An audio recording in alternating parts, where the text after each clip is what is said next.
Breaking చూస్తున్నాం. వచ్చే assembly ఎన్నికల నాటికి తెలంగాణ రాజకీయాల్లో బలమైన ముద్ర వేయాలని భావిస్తున్న తెలంగాణ జాగృతి అధ్యక్షురాలు కల్వకుంట్ల కవిత సొంత పార్టీని స్థాపించడం కోసం కసరత్తు వేగవంతం చేశారు.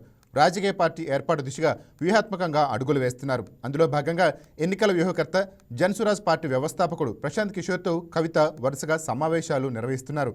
అలాగే ప్రశాంత్ కిషోర్ శిష్యుడు గత ఎన్నికల్లో ఏపీలో టీడీపీకి వ్యూహకర్తగా పనిచేసిన రాబిన్ శర్మతోనూ మంతనాలు జరుపుతున్నారు.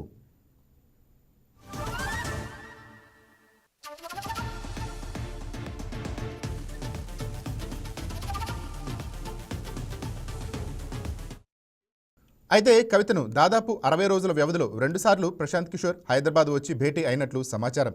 సంక్రాంతి పండుగ వేళ హైదరాబాద్లో కవిత పీకే 5 రోజుల పాటు సమాలోచనలు జరిపారు. తెలంగాణ ప్రజల కోసం పార్టీ ఏర్పాటు, తమ పార్టీని ప్రజలు ఓన్ చేసుకోవటం, ప్రజల కోణంలో ఎలా పనిచేయాలనే అంశంలో పాటు వివిధ అంశాలపై ప్రశాంత్ కిషోర్తో కవిత సుదీర్ఘంగా చర్చించినట్లు సమాచారం. ఇక పార్టీ విధానాల రూపకల్పన కోసం ఇప్పటికే 50 కమిటీలతో కవిత అధ్యయనం చేస్తున్నారు. తెలంగాణ స్వీయ రాజకీయ అస్తిత్వ పరిరక్షణ కోసం పార్టీ ఏర్పాటు చేయాలనే ప్రయత్నాల్లో వేగం పెంచారు.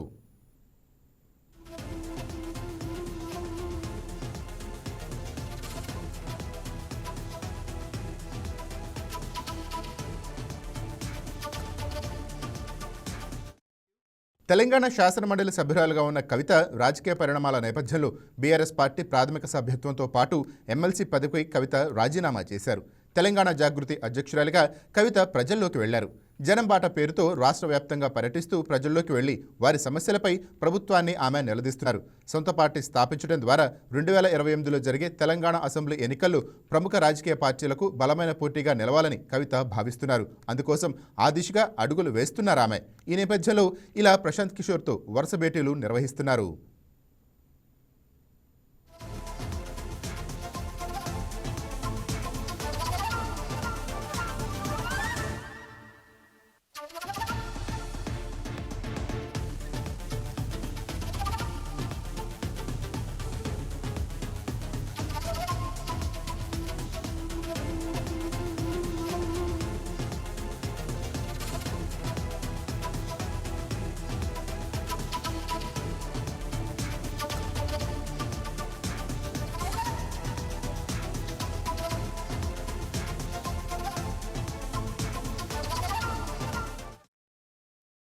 Please subscribe to YK TV Network. Please subscribe to YK TV. Please watch YK News.